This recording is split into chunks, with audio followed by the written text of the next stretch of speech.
tentunya kita bersyukur kepada Allah Subhanahu wa taala yang telah memberikan nikmat dan karunia kepada kita sekalian. Tentunya tanpa taufik dari Allah Subhanahu wa taala kita tidak akan memperoleh hidayah dan petunjuk kepada jalan yang lurus yang diridhoi oleh Allah Subhanahu wa taala dan oleh Nabi kita Muhammad alaihissalatu wassalam. Dan tentunya kita berharap kepada Allah Subhanahu wa taala agar setiap kegiatan yang kita lakukan itu memiliki nilai di sisi Allah Jalla wa Ala, sehingga akan membawa kepada kebahagiaan di dunia maupun di akhirat. Ya, perlu usaha, perlu perjuangan bagi setiap muslim ataupun muslimah untuk memperoleh sebuah kebahagiaan. Karena kebahagiaan itu adalah sesuatu yang diperjuangkan. Dia tidak datang begitu saja sekonyong-konyong tanpa ada perjuangan. Oleh karena itu Allah Subhanahu wa taala berfirman, "Innallaha la yughayyiru ma biqaumin hatta yughayyiru ma bi anfusihim." Sesungguhnya Allah tidak akan merubah nasib suatu kaum sampai mereka sendiri yang mau merubahnya. Maka perubahan adalah perkara penting bagi setiap muslimah di dalam berhijrah, memperbaiki dirinya kepada sesuatu yang lebih baik. Dan apa yang kita lakukan di siang hari ini semoga menjadi satu di antara sekian usaha yang kita harapkan bisa membawa kepada kebaikan. Ya, bisa menjadikan kita lebih baik daripada sebelumnya. Dan kebaikan itu tergantung kecocokan yang kita lakukan dengan sunnah Nabi alaihi salatu wassalam, sebagaimana Nabi alaihi salatu wassalam bersabda, "May yuridillahu bihi khaira yufaqihuhu fiddin." Siapa yang Allah kehendaki kebaikan, maka orang itu akan dipahamkan dengan agama. Baik. Maka di antara pelajaran yang penting dari pelajaran bagi seorang muslimah yang ingin memperbaiki dirinya adalah membaca fatwa-fatwa dari para ulama. Allah Subhanahu wa taala berfirman, "Fas'alu ahla dzikri in kuntum la ta'lamun." Bertanyalah kalian kepada para ulama, ahlu dzikr, orang yang berilmu jika kalian tidak mengetahui. Ya, jika kalian tidak mengetahui. Dan betapa banyak masalah-masalah kewanitaan, masalah-masalah muslimah yang sering di antara kaum muslimah sendiri tidak paham dan tidak mengetahui problem solving, penyelesaian dari masalah tersebut. Maka sangat disayangkan ketika seorang muslim tidak memahami fatwa-fatwa ulama di dalam buku-buku mereka yang menjelaskan tentang masalah-masalah muslimah. Maka Madrasah Sunnah hadir ya dengan kegiatan membuat sebuah kajian yang bertema hadiah para ulama untuk para wanita ya dari fatwa-fatwa mereka. Barakallahu fikunna. Para muslimah, ibu-ibu dan akhwat sekalian, barakallahu fikunna, baik yang hadir di markas Madrasah Sunnah tentunya dengan protokoler kesehatan dan juga yang live streaming di halaman Facebook Madrasah Sunnah. Semoga Allah Subhanahu wa taala menjaga antunna semua di dalam kebaikan. Nah, kita masih membahas tentang sunanul fitrah, tentang sunnah-sunnah kesucian di dalam Islam. Ya, yang sebagiannya sudah kita sampaikan di pembahasan sebelumnya tentang masalah potong kuku ya, walaupun masih dibahas nanti, tentang masalah mencabut bulu ketiak, mencukur bulu kehormatan, ya kan? Kemudian mencukur kumis ya. Ya, ini untuk laki-laki ya. Barakallahu fikunna. Baik, sekarang kita lihat pertanyaannya.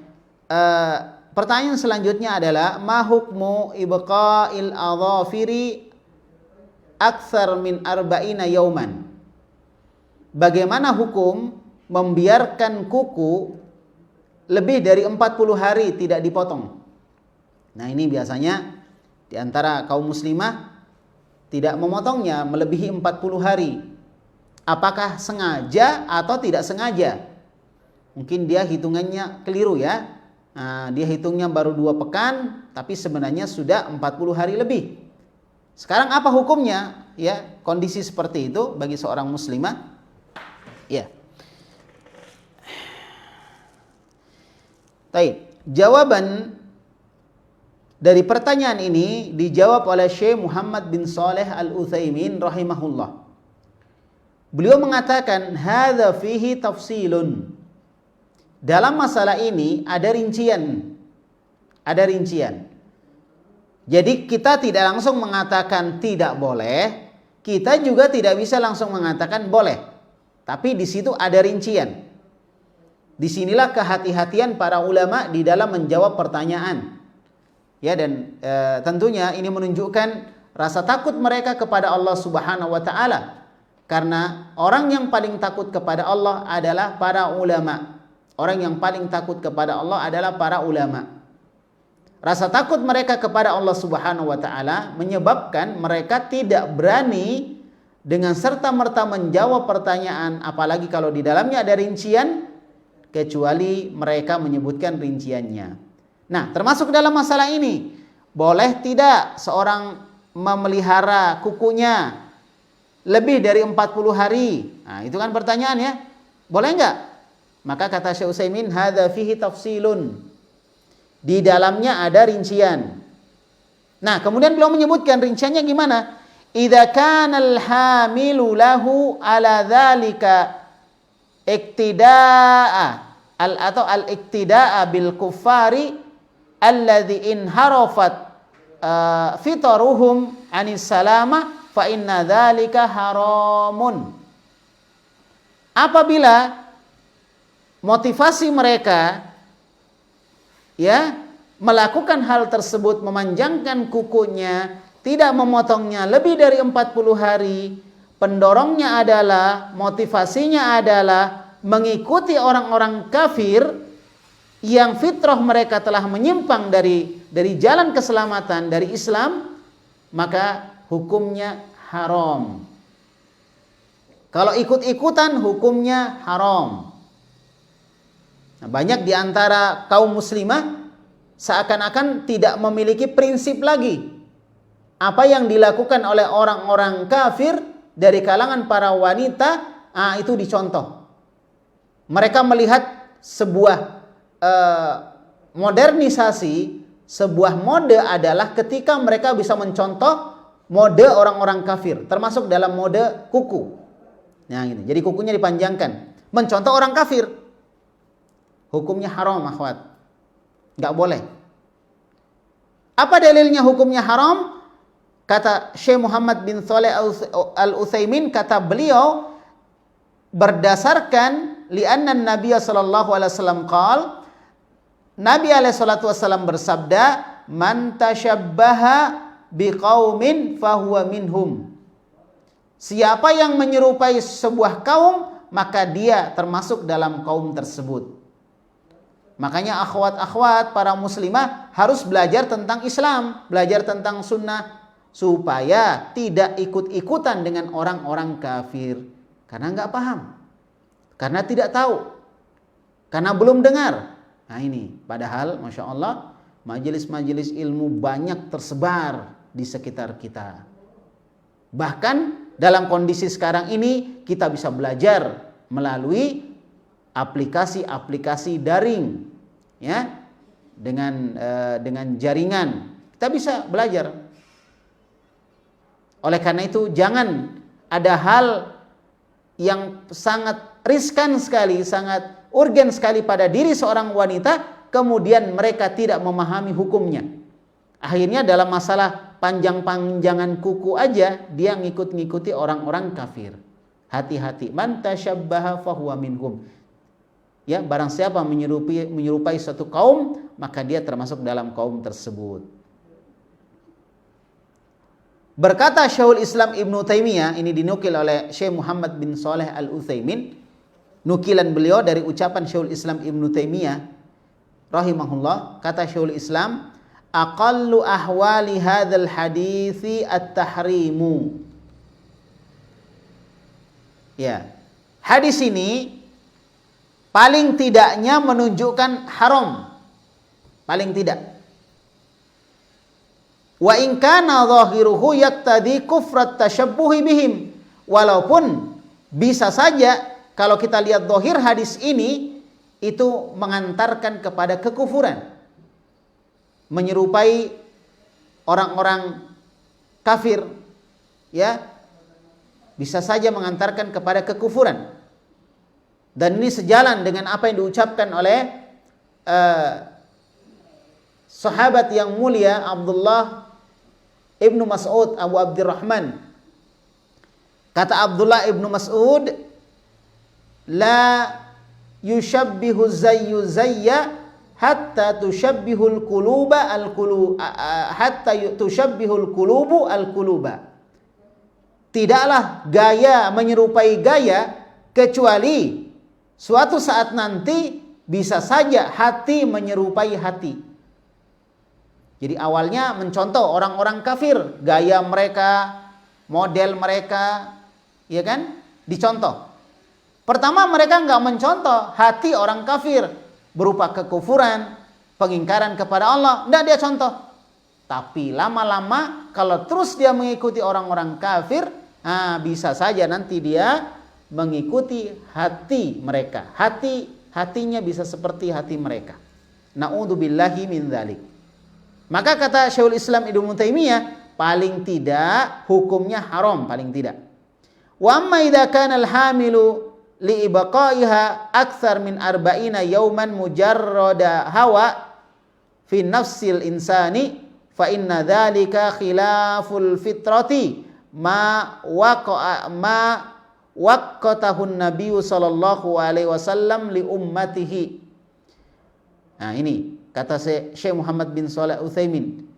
Apabila motivasinya dia membiarkan kukunya lebih dari 40 hari, itu sekedar mengikuti hawa nafsu, ya, maka dia telah menyelisihi fitrah yang telah ditetapkan oleh Nabi Muhammad alaihi salatu wassalam waktunya kepada umatnya. Jelas ya? Jadi ada bentuknya menyerupai orang kafir itu pembawanya.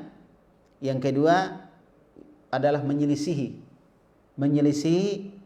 fitrah yang telah ditetapkan waktunya oleh Nabi Muhammad alaihi salatu wassalam. Ya, oleh karena itu maka berusahalah untuk memotong kuku ketika kuku itu panjang. Ya kan? Berusahalah untuk memotong kuku ketika kuku itu panjang. Apakah dipotong sepekan sekali, atau 2 pekan sekali, atau 3 pekan sekali, atau 4 pekan sekali, atau paling lama 40 hari. Ya, 40 hari. Taib. Supaya kukunya tidak panjang yang menyebabkan berkumpulnya kotoran di bawah kuku-kuku yang dipelihara tadi. Taib ya, jelas insyaallah ya. Ya. Kemudian pertanyaan selanjutnya masih berkaitan dengan masalah kuku. Ini ternyata pembahasan tentang kuku, Masya Allah ya. Dan kita bersyukur ini menunjukkan bahwa agama Islam itu lengkap semuanya. Sampai kuku-kukuan, ini dibahas dalam Islam. Ya, mana ada selain Islam yang membahas masalah kuku. Sampai sedetail yang dibahas di dalam Islam. Sampai waktu motongnya aja diatur. Ya. Pertanyaan selanjutnya ditujukan masih kepada Syekh Muhammad bin Shalih Utsaimin. Berkata penanyanya, ma hukmu qaslil adhafir fil hammam wa irsaliha ma'al qadurat. Ya. Apa hukum memotong kuku di hammam, di WC, di kamar mandi, ya, Apa hukumnya memotong kuku di kamar mandi, di WC? Lalu membuang kuku tadi bersamaan dengan aliran air. Apakah di kloset atau di luar kloset? Jadi kukunya dipotong di WC. Ini juga nggak tahu kenapa sampai di WC dia motong kuku ya. Kayak orang kurang kerjaan gitu ya. Harusnya di luar kamar mandi lah. Kalau dipotong kuku di WC kan bisa lama nanti dia di kamar mandi ya. Taib. Sunnahnya kalau di kamar mandi itu cepat. Kalau udah selesai langsung keluar. Ya, jangan lama-lama di situ. Sunnahnya cepat. Udah selesai hajatnya, makanya buang hajat namanya. Kalau hajatnya sudah terbuang, udah dia keluar. Jangan lama-lama di dalam. Masya Allah, anak orang-orang sekarang luar biasa kalau di kamar mandi lama sekali. Sampai ada yang nonton YouTube di kamar mandi kan, nah, jadi lama akhirnya. Taib ya. Jadi barakallahu fikunna. Ini sunnahnya itu cepat ya. Kalau sudah selesai, ya, dia keluar. Nah, sekarang apa hukumnya kalau begitu? Motong kuku di kamar mandi, di WC. Kata Syekh Muhammad bin Shalih Al-Utsaimin, al-aula alla yaf'ala dzalika takriman laha. Yang lebih bagusnya jangan dilakukan sebagai bentuk penghormatan kepada kuku. Nah, ini kuku. Atau penghormatan kepada sunnah-sunnah kebersihan, sunnah-sunnah kesucian, sunnahul fitrah. Ya. Karena kuku juga itu kan anggota badan kita, anggota tubuh kita ya. Nah, jadi bisa dong kita menghormati anggota badan itu, karena itu masuk dalam anggota badan manusia. Walakin lau fa'ala fala itsma alaih. Namun kalau dia tetap melakukannya, maka nggak ada dosa, nggak ada masalah. Kalau dia tetap melakukannya, maka tidak ada masalah. Cuma kalau ditanya mana lebih bagus, mana lebih utama, ya lebih utama jangan dilakukan. Tapi kalau dilakukan dosa atau enggak? Enggak, la itsma alaih, tidak ada dosa baginya, enggak ada masalah. Ya, jadi kalau ada orang motong kuku di kamar mandi, enggak ada masalah. Tapi kalau dia motongnya di luar, maka itu lebih bagus. Itu lebih bagus. Baik. Kemudian selanjutnya masih pertanyaan tentang kuku. Ya, masih pertanyaan tentang kuku. Tapi ini masuk di dalamnya juga tentang rambut. Sebuah kebiasaan yang kita saksikan di tengah masyarakat kita, tidak terkecuali para muslimah. Nah, itu. Dalam pertanyaan ini ditanyakan, ma hukmu dufni sya'ri wal adhafiri ba'da qassiha. Bagaimana hukum menanam atau menguburkan rambut dan juga kuku setelah dipotong? Nah ini, saya juga dulu gitu ya, senang gitu ya. Taib. Sekarang ya sekali-kali, kadang-kadang juga enggak ya. Taib. Padahal sebenarnya nanti kita lihat jawabannya gimana oleh Syekh ya. Syekh Muhammad bin Shalih Al-Utsaimin menjawabnya. Nah, rambut, kuku ya ditanam gitu. Kata Syekh Muhammad bin Shalih Al-Utsaimin, beliau enggak punya pendapat secara tersendiri. Beliau di sini menukil pendapat sebagian ulama. Dzakara ahlul ilmi anna dufna sya'ri wal adhafiri ahsan wa aula. Nah, itu. Para ulama kita menyebutkan bahwa mengubur rambut, menanam rambut dan menanam kuku yang sudah dipotong, jangan yang belum dipotong ditanam, nanti orangnya ikut ketanam ya. Jadi yang sudah dipotong itu ditanam, kuku dan rambut, maka hukumnya ahsan itu. Ya, itu bagus. Dan aula lebih utama kalau dikubur, kalau ditanam. Ya. Waqad usira dzalika an ba'dis sahabati radhiyallahu anhum. Bahkan dinukil atau didapatkan riwayat hal tersebut dilakukan oleh sebagian sahabat, semoga Allah meridhai mereka. Jadi sebagian sahabat melakukan itu dalam beberapa riwayat. Wa amma kaunu baqaihi fil ara au ilqaihi fi makanin yujibu itsman falaisa kadzalik. Adapun kalau misalnya dia dibuang begitu saja atau dibuang di tempat tertentu tanpa dikubur, apakah ini ada dosa? Kata Syekh Utsaimin, falaisa kadzalik, tidak seperti itu. Tidak seperti itu. Jadi boleh dibuang ya, di mana aja boleh, silahkan. Tapi kalau ditanam itu lebih utama. Ya, sebagai bentuk penghormatan. Penghormatan kepada anggota badan kita, manusia, dan juga penghormatan kepada syariat berupa sunanul fitrah. Ya, sunnah-sunnah kebersihan atau kesucian.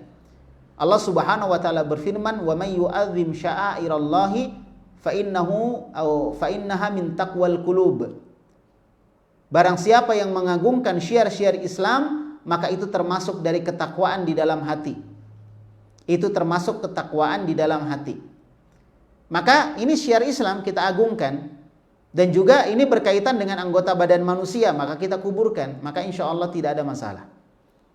Kalaupun tidak dikubur juga nggak ada perintah secara khusus dari Nabi atau larangan secara khusus dari Nabi memerintahkan kita untuk menguburnya atau melarang kita untuk tidak menguburnya, sehingga lebih kepada itu lebih bagus atau lebih utama.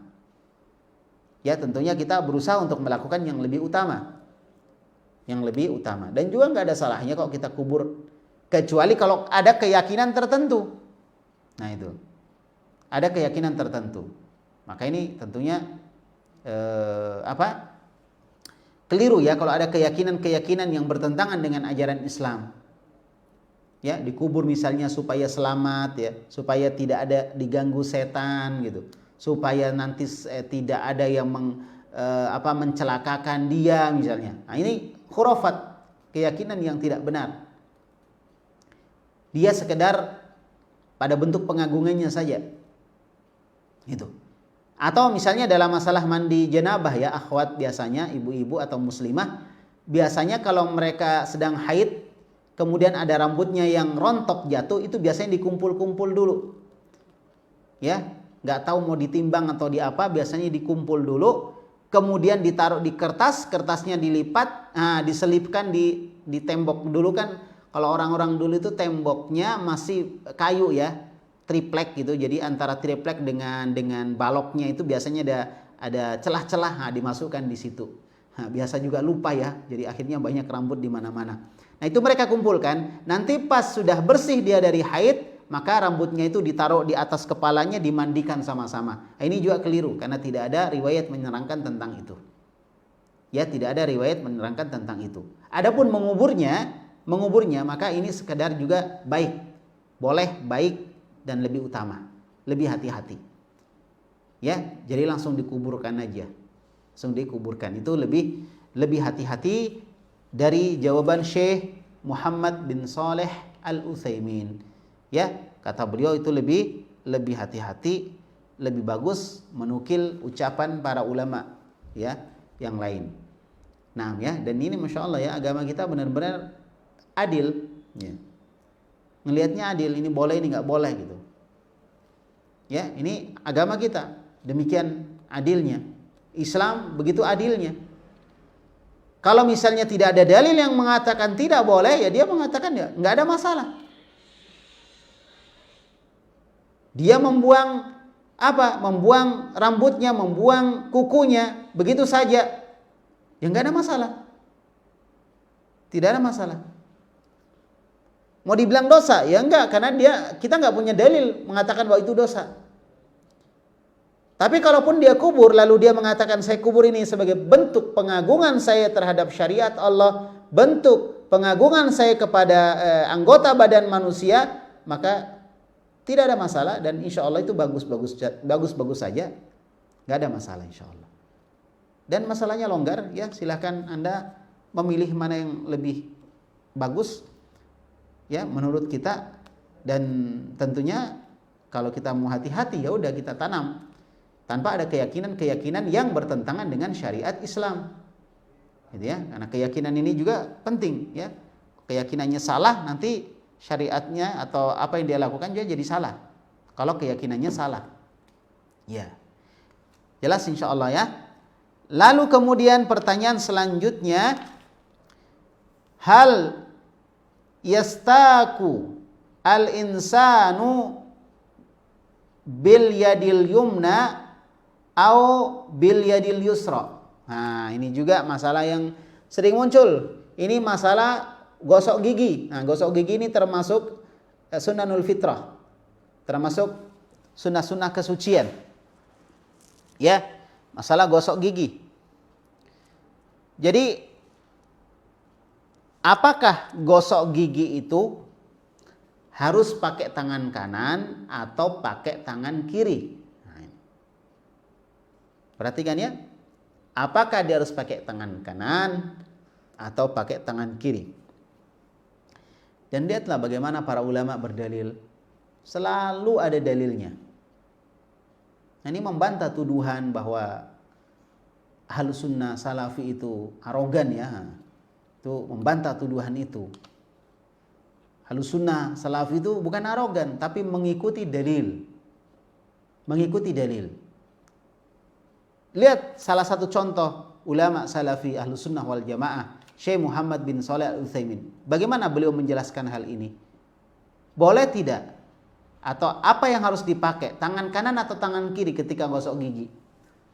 Kalau kita kan sembarang ya, terserah gitu kan. Nah, walaupun memang nanti juga jawabannya seperti itu. Cuma di sini beliau memberikan rincian, subhanallah. Kata beliau, kata Syekh Muhammad bin Shalih Al-Utsaimin, jawaban beliau, hadza mahallu khilafin. Ini adalah masalah perselisihan di kalangan ulama. Ya, ada perbedaan. Sebagian mengatakan pakai tangan kanan, sebagian mengatakan pakai tangan kiri kalau gosok gigi. Kalau antuna lihat aja, biasanya pakai tangan kanan atau tangan kiri. Tapi memang kebanyakan kita melihat orang gosok gigi pakai tangan kanan. Ada juga yang pakai tangan kiri. Nah, masalah tangan kiri dan tangan kanan aja itu ada pahala kalau kita melakukannya berdasarkan dalil.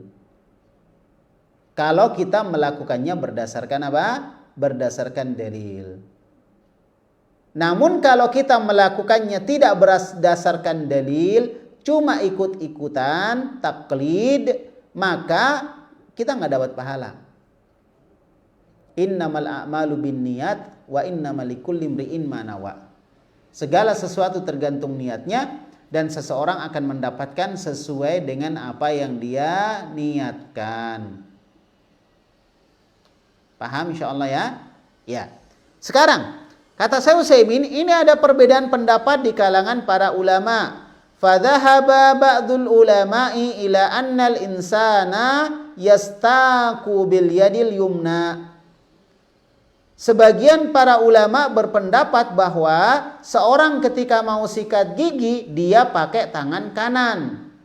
Sikat giginya pakai tangan kanan. Lalu kemudian di sini disebutkan alasannya apa? Kenapa harus pakai tangan kanan? Kenapa bukan tangan kiri? Nah, disebutkan alasannya. Li'anna siwaka sunnatun. Nah, itu alasannya. Karena bersiwak, gosok gigi itu termasuk sunnah. Nah, itu. Karena gosok gigi pakai siwak termasuk sunnah. Makanya Nabi anjurkan seorang untuk bersiwak. Karena siwak itu apa? Mutahhirun lil fam wa mardhatun lirabbi. Dia membersihkan mulut dan mendatangkan keridhaan Rabb Allah Subhanahu wa taala. Jadi kata para ulama harusnya pakai tangan kanan karena ini sunnah. Wa sunnatu ta'atun lillahi wa qurbatun.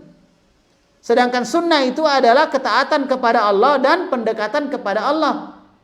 Nah ini kan pendekatan kepada Allah. Ini kan ketaatan kepada Allah.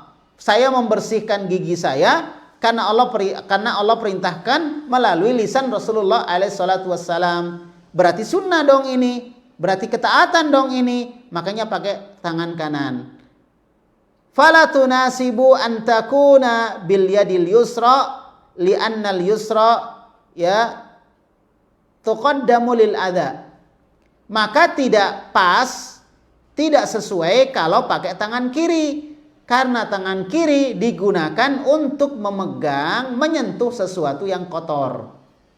Nah, gitu. Kalau pakai yang kotor, kalau sesuatu yang kotor, dia pakainya tangan kiri. Kalau dia bersih, dia ketaatan kepada Allah, dia kebaikan, pakainya tangan kanan. Nah, gitu. Maka kata ulama, kalau gitu gosok gigi karena adalah ketaatan, maka pakai tangan kanan. Wa qala akharun, kemudian ulama yang lainnya lagi berpendapat, bal biyadil yusra afdol. Kata yang lain, oh enggak, pakai tangan kiri itu lebih utama. Bukan tangan kanan, pakai tangan kiri lebih utama. Coba. Bagaimana para ulama beda pendapat, tapi mereka saling menghargai satu dengan yang lain. Bahkan di sini Syekh Muhammad bin Shalih Al-Utsaimin membawa pendapat kedua-duanya. Pendapat yang bilang tangan kanan, pendapat yang bilang tangan kiri. Bagaimana penghargaan ulama. Dan ini juga bukti bahwa Salafi Ahlussunnah wal Jamaah tidak arogan. Menyebutkan semuanya, ini beda pendapat nih, sisa kamu pilih gitu. Nah, sekarang kita lihat dulu nih dalilnya. Bagi yang mengatakan pakai tangan kiri, kenapa kok bisa pakai tangan kiri lebih utama? Tadi bilangnya pakai tangan kanan. Ini ya ada ulama lagi bilang pakai tangan kiri lebih utama.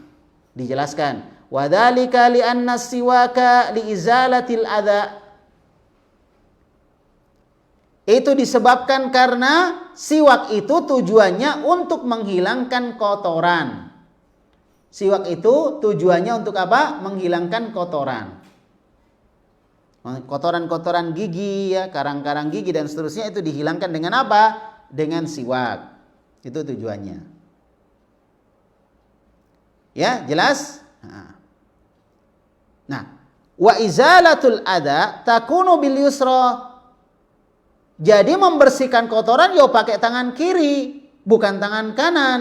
Kal istinja wal istijmar fa innahu yakunu bil yusra la bil yumna. Contohnya misalnya istinja, ya, cebok dengan air, istijmar, cebok dengan batu. Nah, ini semua kan pakai tangan kiri, menghilangkan kotoran. Gosok gigi juga menghilangkan kotoran, berarti dikiaskan sama-sama pakai tangan kiri. Fa innahu yakunu bil yusra la bil yumna. Itu semua dilakukan dengan tangan kiri, bukan dengan tangan kanan. Nah, kalau kita sendiri yang milih, ya, kita sendiri yang pilih nih, tangan kiri atau tangan kanan. Kita pusing, bingung kita, yang mana yang benar ini? Semuanya punya dalil dan semuanya tepat dalilnya, nggak ada yang salah. Yang salah yang nggak sikat gigi, ya. Kalau dia sikat gigi benar, ini pakai tangan kanan, pakai tangan kiri. Kalau diserahkan ke kita, kita pusing. Makanya saya ngajak, ayo kita selesaikan bersama dengan Syekh Muhammad bin Shalih Al-Utsaimin. Kita cari solusinya. Kanan atau kiri? Kanan punya dalil, kiri punya dalil. Itu makanya kalau kita belajar fikih, kita nggak gampang menyalahkan orang. Dikit-dikit salah, beda dengan kita salah. Ya, beda dengan kita salah. Kamu nggak seperti saya, berarti kamu salah. Nah, ini kalau orang nggak belajar fikih, nggak belajar agama, gampang menyalahkan orang. Bukan berarti orang yang belajar agama tidak bisa menyalahkan orang. Karena memang yang salah kita harus berani bilang itu salah. Tapi kalau kita belajar agama, belajar fikih, kita tidak mudah menyalahkan orang yang berbeda pendapat dengan kita. Nah, ayo kita selesaikan sama-sama, ya, bersama Syekh Muhammad bin Shalih Al-Utsaimin rahimahullah, seorang ulama Ahlussunnah, Masya Allah, yang hidup, ya, di akhir-akhir pada zamannya, dan beliau hari ini telah wafat, ya, mendahului kita. Semoga Allah merahmati beliau, ya, dan diluaskan kuburnya, amin ya rabbal alamin. Ayo kita selesaikan sama Syekh Muhammad Shalih Al-Utsaimin. Kita lihat kesimpulan beliau, ya. Nah, kemudian wafassala akharun, ini masih ada yang beliau sebutkan. Kemudian ada sebagian lagi yang mentafsil, gitu, merinci. Mereka mengatakan inna tasawwuka li tadhhiril fam kama law istayqadha min naumin aul izalatil adza fayakunu bil yadil yusra. Nah, ini dirinci. Kata mereka yang merinci, kalau siwaknya tujuannya untuk menghilangkan atau membersihkan kotoran di mulut, seperti orang yang baru bangun tidur ya, nggak ada orang bangun tidur baunya wangi harum semerbak ya, nggak ada. Orang baru bangun tidur secantik apapun dia pasti baunya ya kurang sedap. Karena apa? Karena disitulah bakteri-bakteri dari mulut kita bergerak ketika kita tidur, memakan ini dan memakan itu. Makanya kita bagus kalau sikat gigi ya. Nah, tapi tetap namanya orang baru bangun tidur pasti baunya kurang sedap. Nah, ketika baru bangun tidur orang mau sikat gigi, tujuannya kira-kira apa? Menghilangkan bau mulut yang kurang sedap, menghilangkan kotoran di gigi-gigi kita. Atau dia menghilangkan kotoran di gigi, maka ini kata para ulama yang merinci, sebaiknya atau harusnya dia pakai tangan kiri karena tujuannya untuk membersihkan. Li'annahu li'izalatil adza, karena tujuannya untuk membersihkan kotoran. Makanya pakai tangan kiri. Wa in tasawwaka, ya, dan apabila inna tasawwuka atau in tasawwaka, jika dia bersiwak litahsilis sunnah, untuk sekedar memperoleh sunnah, mengerjakan sunnah, mengikuti sunnah, fayakunu bil yumna, maka pakai tangannya tangan kanan.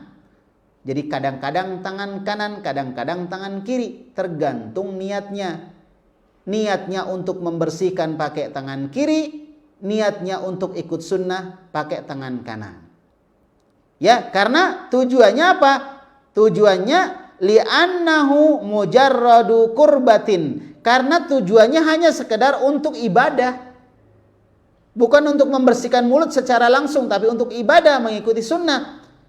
Kama law kana qad tawadda'a qariban, seperti kalau misalnya dia akan berwudu. Nah, gitu kan. Jadi kata Nabi, laula an asyqa ala ummati la amartuhum bisiwaki inda kulli wudu'in. Seandainya tidak memberatkan umatku, maka aku akan perintahkan mereka untuk menggosok giginya, untuk bersiwak setiap kali hendak berwudu.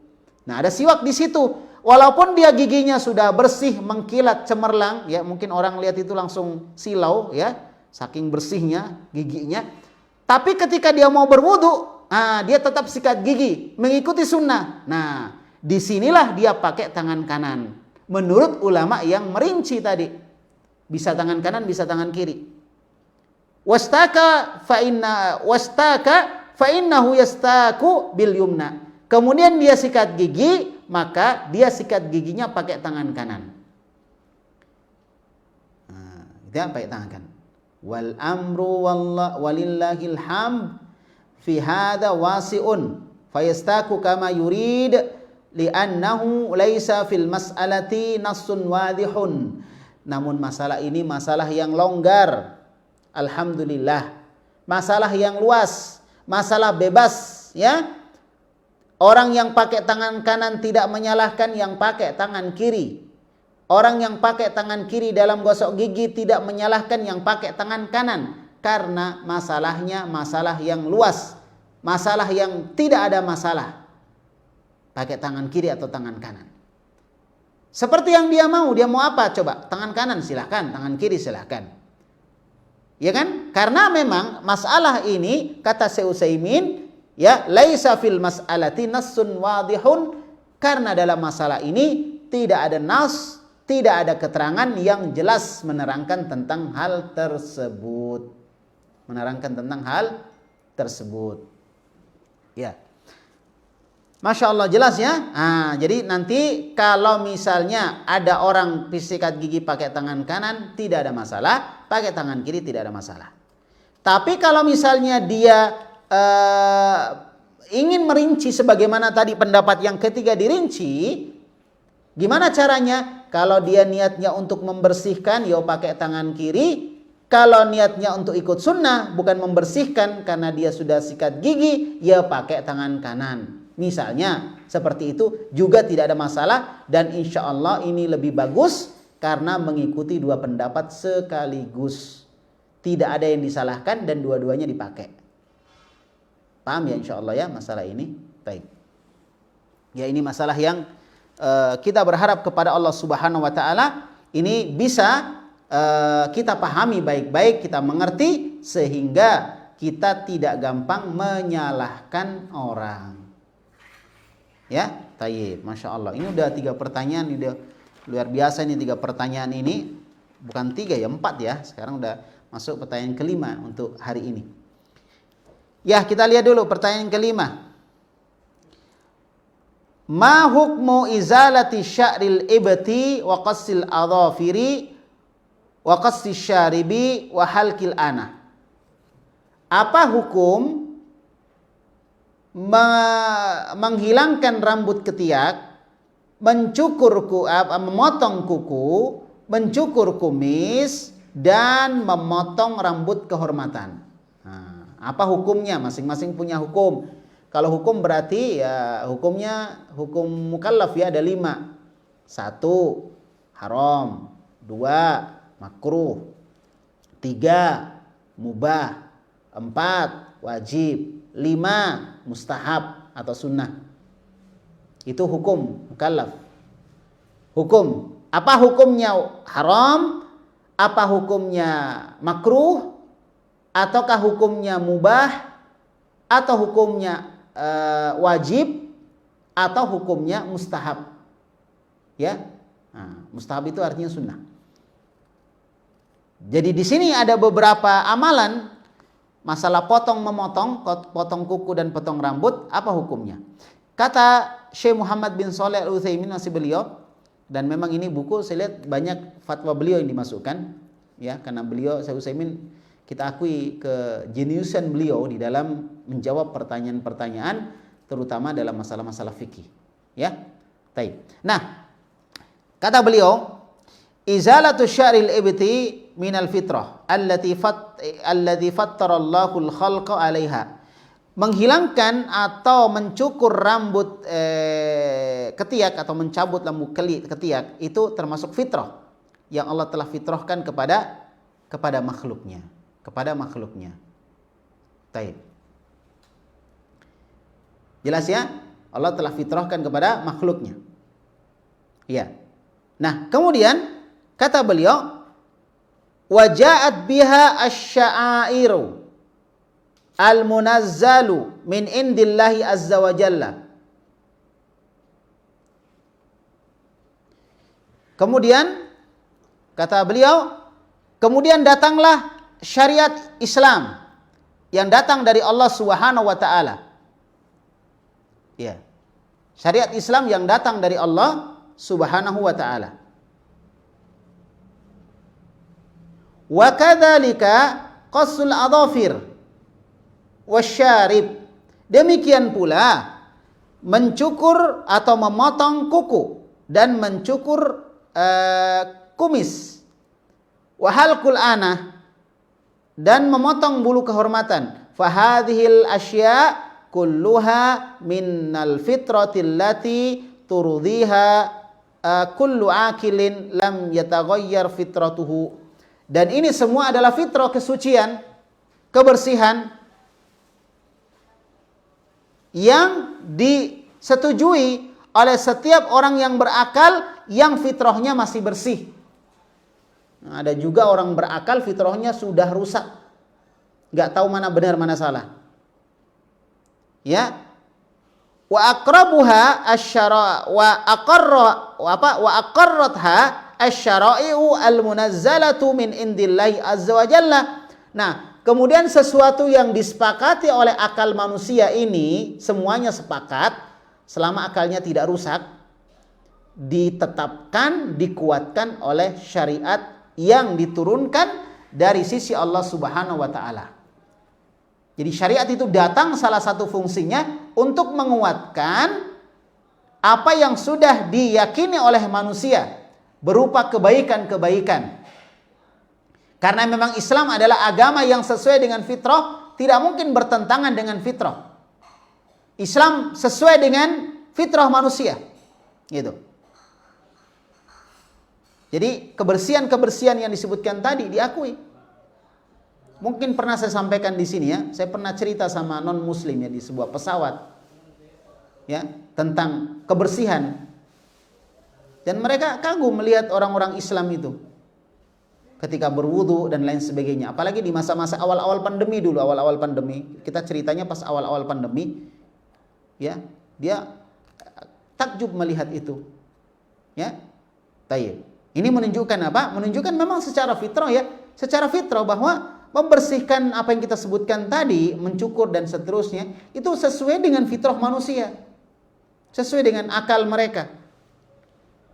Waqad waqqatan Nabi sallallahu alaihi wasallam fi syaribi wal anati wal ibti wal adhafiri ya waqqata laha arba'ina yauman. Dan Nabi telah menentukan waktu jedah untuk memotong paling lamanya. Memotong kumis, memotong bulu kehormatan, mencabut bulu ketiak, kemudian memotong kuku. Nah, ini Nabi tetapkan waktu paling lamanya adalah 40 hari. Fala tatruku fawqa arba'ina yauman. Maka janganlah engkau membiarkan semua itu ya lebih dari 40 hari.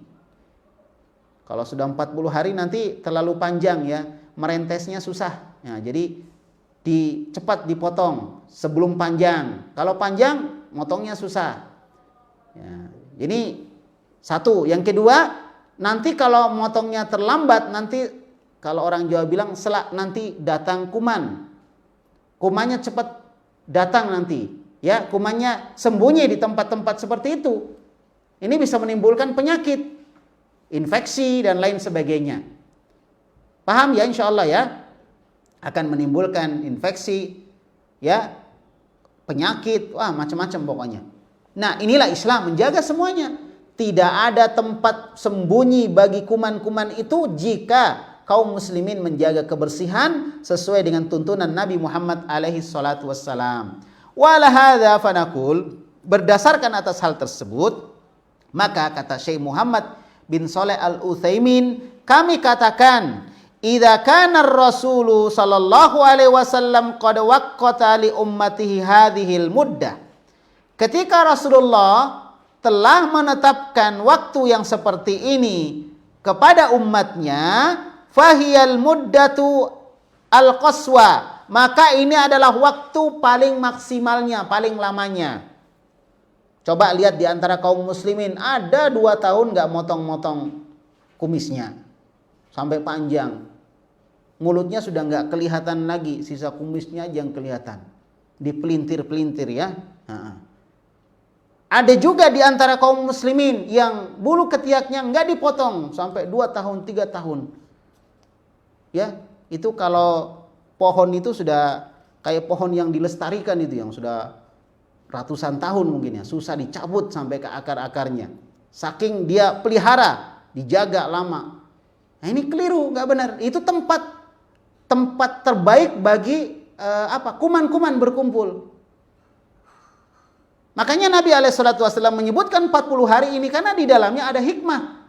Kenapa harus 40 hari gitu?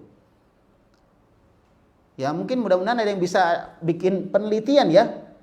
40 hari itu misalnya kumannya kalau 40 hari nggak sempat berkembang misalnya atau gimana, mungkin bisa dibikin penelitian. Kenapa 40 hari? Ya, atau mungkin sudah ada yang melakukan penelitian, cuma kita belum baca. Ya, wa in hasala sababun yaqtadi an tuzala qabla dzalik. Namun kadang ada sebab yang menyebabkan seseorang memotongnya sebelum 40 hari. Misalnya baru 20 hari sudah panjangnya luar biasa. Karena subur ya, ini termasuk mungkin tanah subur, jadi semuanya tumbuh di situ dengan subur. Fa innaha tuzal, maka dalam kondisi seperti itu walaupun belum 40 hari tetap dia harus potong. Jangan nunggu 40 hari. Ah, kan ini belum 40 hari. Padahal sudah panjangnya luar biasa. Kalau di apa istilahnya, diukur sama penggaris sudah nggak mampu lagi ya, mungkin saking panjangnya ya. Nah, jadi kalau dalam kondisi memang sudah panjang walaupun belum 40 hari, maka tetap dipotong. Kama law talat al-adhafiru au aktsaru syu'ur. Seperti kalau kukunya sudah panjang atau rambutnya sudah lebat. Ya? Sudah lebat. Fil ibti, baik di dalam ketiaknya, syarib atau kumisnya. Tola qoblal arba'in, itu memanjang sebelum 40 hari, fa innahu yuzal, maka cepat-cepat dia hilangkan, dia potong, dia cabut, dia cukur. Gampang syariat kita ini. Dan itu semua untuk kepentingan kita. Untuk kebersihan. Untuk kesehatan. Untuk kebaikan kita, semuanya syariat itu dibuat. Lakin al-arba'ina hiya aqsal muddati wa ghayatuha. Akan tetapi 40 hari yang disebutkan Nabi cuma sekedar untuk waktu yang paling lamanya, maksimalnya. Ya, maksimalnya 40 hari. Kalau bisa sebelum 40 hari dipotong, tidak ada masalah. Tidak ada masalah. Wa minal ajab anna ba'dal juhali yubki adhafirahu muddatan tawilatan hatta yatula wa tarakama atau wa tarakamu fiha al-awsakh. Sesuatu yang sangat mengherankan, kata Syekh Muhammad bin Shalih Al-Utsaimin, sangat mengherankan, aneh bin ajaib. Ada sebagian orang-orang yang tidak paham agama itu membiarkan kukunya lebih dari 40 hari. Kukunya itu panjang, dibiarkan kukunya panjang sampai memanjang dan dijadikan tempat berkumpul kotoran-kotoran, bakteri-bakteri dan lain sebagainya. Kukunya dipanjangkan. Ada sebagian orang-orang yang tidak paham agama. Makanya heran, kalau yang lebih heran lagi, kalau saya sih lebih heran lagi yang sudah paham agama. Sudah paham agama tapi masih melakukannya. Wah, itu lebih mengherankan lagi. Lebih mengherankan lagi. Haula'i qad tunkirul fitratahum wa khalafu sunnatan lati da'a ilaiha Rasulullah sallallahu alaihi wa ala alihi wasallam. Nah, dan mereka ini telah mengingkari fitrah mereka sendiri. Mereka yakin, oh ini kotor sebenarnya, tapi saya enggak potong. Jadi dia sebenarnya mengingkari dirinya sendiri. Dan dia juga telah menyelisihi Rasulullah alaihi salatu wassalam yang memerintahkan kepada umatnya untuk memotongnya tidak lebih dari 40 hari. Ya, 40 hari. Karena kata Syekh Utsaimin, wala adri kaifa yardhauna li anfusihim ay yaf'alu dzalik. Dan saya tidak paham, saya tidak tahu kenapa mereka melakukan sesuatu yang sesuatu yang mereka sendiri tidak meridhoinya. Kenapa mereka melakukan itu? Padahal mereka sebenarnya nggak suka dengan kotor. Nah, yang lebih aneh lagi kalau ada dokter paham tentang kebersihan, paham bahayanya kotor, masih saja dia melakukan hal seperti tadi. Ya, padahal itu kotor. Insyaallah ya, padahal itu apa? Itu kotor. Nah, kemudian kata beliau Syekh Muhammad bin Shalih Al-Utsaimin, ma fihi minad darar. Mereka lakukan itu dalam kondisi mereka tahu itu ada bahayanya. Dan dorornya, kerusakannya adalah min dorori sihi, ada bahaya kesehatan. Kalau kita melakukan itu, memanjangkan kuku sampai batas sebagaimana disebutkan tadi, memanjangkan bulu ketiak dan seterusnya. Ya, itu satu. Ma'a mukhalafati syariah. Nah, bersamaan dengan itu mereka juga menyelisihi syariat. Bersamaan dengan itu mereka juga menyelisihi syariat. Jadi mereka melakukan kesalahan beruntun. Ini kalau dalam pepatah, sudah jatuh tertimpa tangga. Dia jatuh, ini sudah musibah, kejatuhan lagi tangga. Nah, musibah di atas musibah. Ya kan? Musibah di atas musibah ini.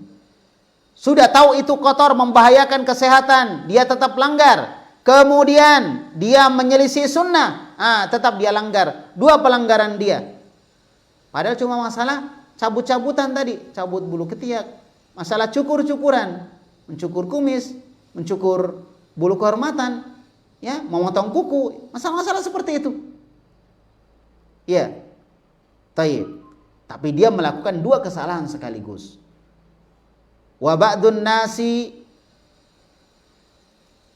yubaki dhufran wahidan min adhafirihi. Ada juga orang, kata Syekh Utsaimin, saya juga heran melihat orang itu. Ada juga orang yang membiarkan kukunya panjang tapi 1. Nah, gitu. 1 jari jemarinya kukunya panjang, yang lainnya terpotong. Yang 1 tetap dipanjangkan. Ya. Syukurnya kuku itu adalah benda yang tidak berakal ya kukunya ya. Kalau berakal mungkin terjadi barisan sakit hati ya. Yang 1 dipanjangkan, yang 4 tidak dipanjangkan, yang 4 dipotong misalnya. Makanya Syekh Utsaimin mengatakan, saya nggak tahu, saya heran lihat orang-orang seperti itu. Kenapa dia panjangkan cuma 1? Ya, immal hingsir wa immas sababa wa hadza aidan jahlun wa khata'un. Kadang yang dipanjangkan itu jari kelingkingnya, kadang juga kuku yang dipanjangkan adalah jari tengahnya gitu. Nggak tahu alasannya apa. Ya, kalau orang sini istilahnya untuk koci-koci gitu ya. Nggak tahu apa yang dikoci. Ya, ala kulli hal itu sama aja. Apakah dia memeliharanya 1, memanjangkan kukunya 1 aja dipanjangkan, atau semuanya, itu sama hukumnya. Ini juga kata Syekh Utsaimin, wa hadza aidan jahlun wa khata'un. Ini juga ketidakpahaman dengan agama, dan juga ini kesalahan. Falladhi yanbaghi lil muslimin ayyatarasamu. Hendaklah kaum muslimin, ya, hendaklah kaum muslimin untuk berjalan wa ayyatamasyu ala ma khattahun Nabi sallallahu alaihi wasallam, hendaklah mereka mengikuti dan berjalan di atas jalan yang telah digariskan Nabi Muhammad alaihi salatu wasallam, lahum, untuk mereka.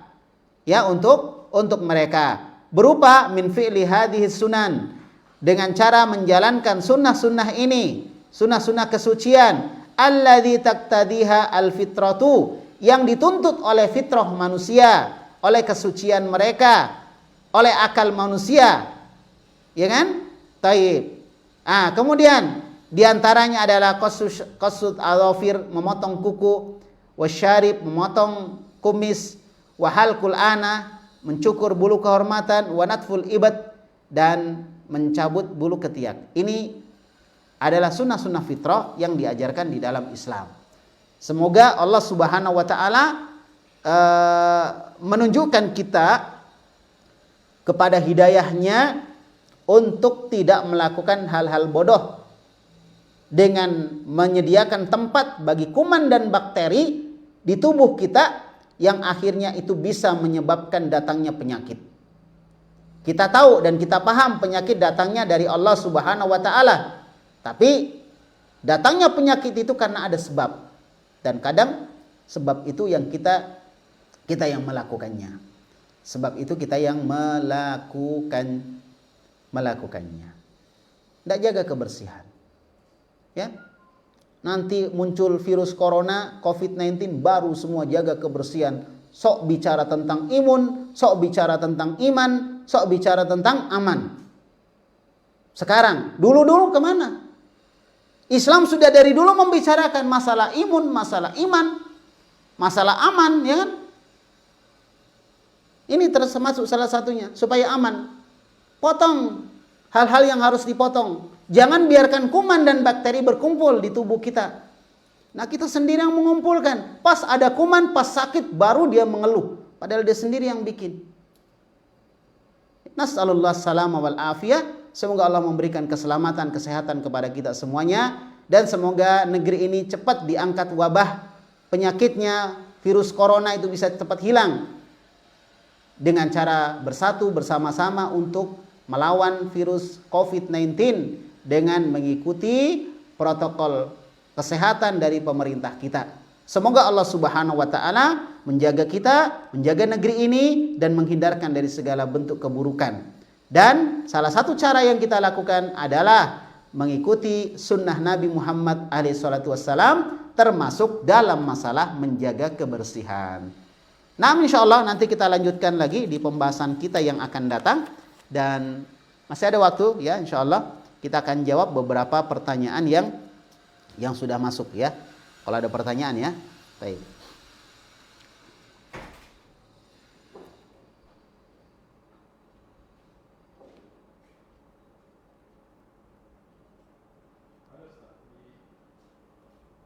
Di HP yang mana?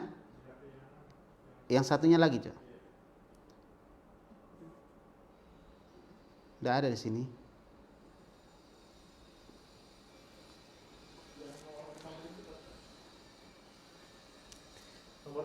Bukan, tidak ada ini.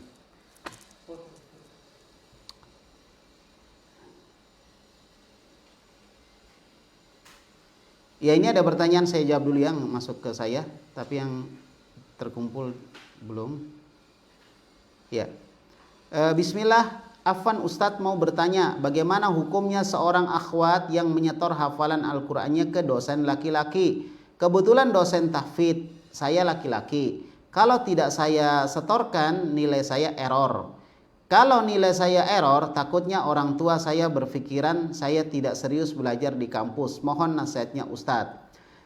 Setiap perkara yang kita lakukan itu punya konsekuensi. Ya, inilah konsekuensinya belajar di kampus yang kemudian campur baur, mereka juga tidak memahami dan tidak menerapkan pemisahan laki-laki dan perempuannya. Itu resiko. Ya, resiko dihadapi, dihindari semampu yang dia bisa lakukan.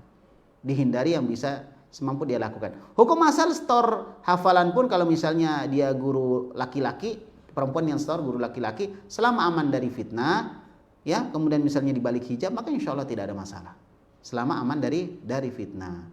Adapun kalau tidak ya, dan dia berada di kampus dan memang sulit untuk menerapkan apa yang kita pahami dari agama kita, maka fattaqullaha mastata'tum, bertakwa kepada Allah semampunya. Barakallahu fiik. Bismillah, Afwan Ustadz mau tanya, ada seorang fulana di masa muda biasa mengambil beberapa barang yang ada di toko seperti matahari misalnya, ya. Tapi sekarang beliau telah bertaubat dan diberikan kelapangan rezeki dan berniat membayar semua barang yang telah diambil dari toko-toko tersebut. Tapi persoalannya ada toko yang sudah ganti pemilik dan ada tutup. Selain itu pemilik lama yang sudah meninggal non muslim, gimana solusinya secara agama untuk mengganti barang-barang tersebut? Ya udah, kalau misalnya dia sudah berusaha nggak dapatkan orangnya, kemana dia mau ganti, maka dia bisa menggantinya dengan cara dia sedekahkan dengan niat ya pahalanya sampai kepada orang yang punya tadi, wallahu a'lam bishawab. Taib. Nah, kemudian semoga Allah Subhanahu wa taala senantiasa menjaga, memberikan umur dan ilmu kepada Ustadz, amin. Afwan Ustadz, apakah jika ana menghadiri acara kematian di hari ke-7 dengan niat untuk silaturahmi dengan banyak keluarga namun mengingkari acara tersebut, apakah ana termasuk hadis barang siapa yang mengikuti suatu kaum maka dia termasuk dalam kaum tersebut? Ana khawatir melakukan sesuatu yang sesuai dengan hawa nafsu saja. Menyambung hubungan silaturahmi nggak harus di hari ke-7. Misalnya ketika dia baru meninggal, ya, kita datang ke situ, mengurus jenazahnya, membantu orang-orang yang ada di situ dalam rangka mengurus jenazah, ikut mensolatinya dan lain sebagainya, ya. Nah, itu cara kita untuk menyambung silaturahmi. Memberikan uang mungkin kepadanya sebagai ucapan bela sungkawa dan lain sebagainya. Memberikan nasihat-nasihat supaya dia bersabar, itu sudah cukup insya Allah. Dan nggak hadir hari ke-7 nggak ada masalah. Didoakan aja, didoakan. Ya, misalnya maaf jeng kalau misalnya dia perempuan, maaf jeng, saya nggak bisa datang ya pada malam hari ini karena satu dan lain hal. Kalau misalnya khawatir ada fitnah ya, kita bilang karena satu dan lain hal. Saya cuma berdoa semoga si bapak atau ibu yang meninggal diampuni dosa-dosanya dan Anda dan keluarga diberikan kesabaran. Di SMS misalnya, itu cukup insya Allah. Atau di telepon. Ya, insya Allah itu sudah menyambung hubungan silaturahmi. Barakallahu fiik. Ya. Nah kemudian, bismillah afwan Ustadz, saya mau bertanya di luar dari materi. Ini keluar dari pembahasan materi. Saya ingin menanyakan bagaimana hukumnya seorang muslim dapat hadiah makanan dari perayaan-perayaan hari seperti Valentine, Natal. Apakah makanannya dibuang atau boleh dimakan? Kalau makanannya bukan sesembelihan ya, dan itu dilakukan oleh muslim atau non muslim ya, kalau bukan sesembelihan nggak ada masalah. Tidak ada masalah untuk dimakan. Baik. Namun yang kita khawatirkan adalah ketika orang melihat kita mengambil, memakannya dan seterusnya, kemudian menyebabkan orang berpikiran, oh ternyata bisa. Buktinya si fulan, si fulana yang rajin ngaji juga menerima kok makanannya. Berarti acaranya boleh. Nah, itu yang kita khawatirkan. Maka ya dilakukan secara tidak kelihatan ya. Diterima, dilakukan dengan secara tidak kelihatan. Kalau dia khawatir juga, maka dia boleh berikan kepada orang lain selama makanannya itu halal. Selama makanannya halal, wallahu alam bishawab. Kemudian afwan Ustadz, apakah boleh bulu ketiak dicukur sebab jika dicabut terasa sakit? Gak apa-apa dicukur, tapi yang afdalnya dicabut. Dicukur gak ada masalah. Kalau dicabut kan sudah sampai ke akar-akarnya ya. Tapi kalau dicukur masih cepat tumbuh. Gak ada masalah insya Allah ya. Taib. Dan ini sebenarnya masalah sakit tidak sakit itu kebiasaan. Kalau terbiasa insya Allah enggak. Sama orang suntik, kalau orang mau disuntik nggak biasa disuntik, biar orang yang kekar besar badannya lari dia mau disuntik. Ya, dia mau disuntik, badannya besar, baru lihat suntik dia sudah gemetaran lalu dia lari karena nggak biasa. Tapi kalau orang sudah biasa disuntik, walaupun badannya kecil ya, badannya krempeng misalnya, tapi dia terbiasa disuntik ya bagi dia nggak ada masalah. Ya masalah cabut dengan tidak mencabut juga seperti itu. Wallahu a'lam bishawab. Yang penting ada, jangan yang susah dicabut kayak kumis misalnya dicabut, wah ini cari penyakit namanya ya. Nah itu memang Nabi mengatakan dicukur dia, dicukur. Ya, atau kuku misalnya dicabut ya. Nah kuku juga dipotong. Bismillah, semoga Ustadz dan tim dan seluruh umat Islam selalu diberi kesehatan dan selalu dalam lindungan Allah. Amin. Afwan Ustadz, ana mau bertanya, bagaimana hukumnya memanjangkan rambut bagi wanita dan adakah batas memanjangkan rambut yang harus dipotong? Hukum asal wanita memanjangkan rambut. Kemudian sebagian ulama kita sebutkan boleh dia potong, tapi potong sampai di pundaknya atau di bawah pundaknya. Sebagian mengatakan seperti itu, sebagian lagi mengatakan tidak boleh dipotong, dipanjangkan terus sampai pada kondisi merepotkan dia baru dia potong gitu, atau dia tidak mampu lagi merawatnya ya. Yang jelas dia tidak memotong menyerupai potong rambut laki-laki, kan ini dilarang. La tusyabbihul mar'ata ar-rajula, janganlah seorang wanita menyerupai laki-laki, itu dilarang. Wallahu a'lam bishawab. Baik, saya mau bertanya Ustadz, status saya sebagai siswi SMA dan diberikan tugas oleh guru untuk membuat video presentasi dan tetapi menggunakan cadar, tapi guru akan menguploadnya ke YouTube. Apa yang harus saya lakukan Ustadz? Karena kalau saya tidak kumpulkan nilai saya tidak ada. Ya dikasih tahu sama gurunya bahwa Pak ini privasi, nggak boleh diupload, nggak boleh ini, disampaikan ya. Dan wanita janganlah dia melakukan hal tersebut karena tidak terlalu penting untuk dia untuk menguploadnya. Tujuannya apa coba? Ya disampaikanlah sama gurunya, disampaikan dengan baik. Insya Allah kalau masalah privasi, masalah hak asasi kan boleh-boleh saja. Dia selesaikan saja tugasnya, kemudian dia menyampaikan kepada gurunya bahwa itu masalah privasi, dan insya Allah guru itu akan paham ketika kita jelaskan dengan baik. Wallahu a'lam. Ya. Kalau tidak ya sudah, dia nggak ikut juga nggak ada masalah ya. Dia nggak lakukan itu, Karena Nabi bersabda, la ta'ata fil makhluk fi ma'siyatillah. Tidak boleh mentaati makhluk karena tujuannya untuk durhaka kepada Allah Subhanahu wa taala. Inilah saya katakan tadi, di setiap kita bekerja, sekolah dan seterusnya itu ada konsekuensi. Ya, makanya carilah sekolah-sekolah, tempat-tempat belajar yang di situ orang paham agama. Untuk belajar umum sekarang sudah banyak teman-teman yang paham sunnah itu membuka sekolah-sekolah umum. Ya, masuklah di sekolah-sekolah tersebut. Kemudian bismillah afwan Ustadz, apakah boleh menggunakan waxing atau proses mencabut bulu dengan cara ditempelkan pada rambut ketika kemudian melepaskannya untuk mencabutnya? Nanti insya Allah akan dibahas. Sebenarnya pertanyaan selanjutnya ya, menggunakan sesuatu ya untuk boleh, dengan apa saja boleh. Ini saya pikir lebih ekstrim lagi nih ya dari yang pertama tadi. Jadi boleh apa saja, yang penting itu mudah, tapi memang dicabut ya itu lebih bagus. Ya ini kalau ini bentuknya mencabut nggak ada masalah insya Allah. Ya, Bismillah, semoga Ustadz semoga Allah menjaga dan melindungi Ustadz beserta keluarga, amin.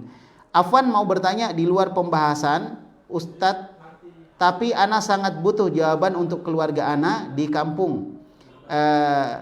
Ana dakwah sunnah masih sangat minim. Dan kebanyakan di sana majelisnya orang-orang, ini nggak boleh disebut ini ya, orang-orang titik-titik gitu. Apakah boleh mengambil ilmu dari mereka Ustadz? Mengingat ada yang mengatakan bahwa dakwah mereka adalah dakwah sunnah, dan ada pula yang mengatakan bahwa menghindari majelis mereka lebih selamat. Mohon nasihatnya Ustadz, syukron. Selama mereka menyampaikan kebaikan sunnah dan mereka adalah masih belum keluar dari ahlu sunnah, maka nggak ada masalah mengambil ilmu. Tapi kalau mereka memiliki penyimpangan-penyimpangan yang bisa membahayakan dan kita khawatir tergerus keyakinan kita, akidah kita, akhlak kita dengan apa yang mereka lakukan, maka menghindarinya jauh lebih baik. Darul mafasid muqaddam ala jalbil masoleh. Menghindari mudarat jauh lebih penting, lebih bagus daripada mengambil manfaat. Maka hindari ketika padanya ada mudarat. Adapun kalau di dalamnya tidak ada mudarat, kita nggak ada masalah. Mereka juga tidak mempermasalahkan kita, dan mereka adalah dari kalangan ahlus sunnah, ya kan? Dan memiliki kekeliruan, maka nggak ada masalah. Insya Allah kita belajar dari pembahasan-pembahasan yang tidak bertentangan dengan sunnah Nabi kita Muhammad alaihissalam. Taib, demikian yang bisa kita sampaikan. Sekarang sudah pukul 15:34 dan sudah mau masuk waktu asar ya, waktu Indonesia Tengah. Semoga Allah memberikan taufik kepada semuanya. Tetap semangat belajar, jangan putus asa, dan teruslah bersabar. Di masa sekarang ini banyak tantangan dan rintangan yang harus dihadapi, terutama oleh para muslimah. Maka banyaklah bersabar, berkumpullah dengan wanita-wanita solehah, berdiskusilah dengan mereka, bergabunglah di grup-grup mereka yang membahas masalah dakwah dan sunnah ya, dan kemudian berdoalah kepada Allah Subhanahu wa taala agar Allah mewafatkan kita di atas Islam dan sunnah. Subhanakallahumma bihamdik asyhadu an la ilaha illa anta astaghfiruka wa atubu ilaik. Wa sallallahu ala nabiyyina Muhammad wa ala alihi wa sahbihi wasallam wa akhiru da'wana alhamdulillahi rabbil alamin. Assalamualaikum warahmatullahi wabarakatuh.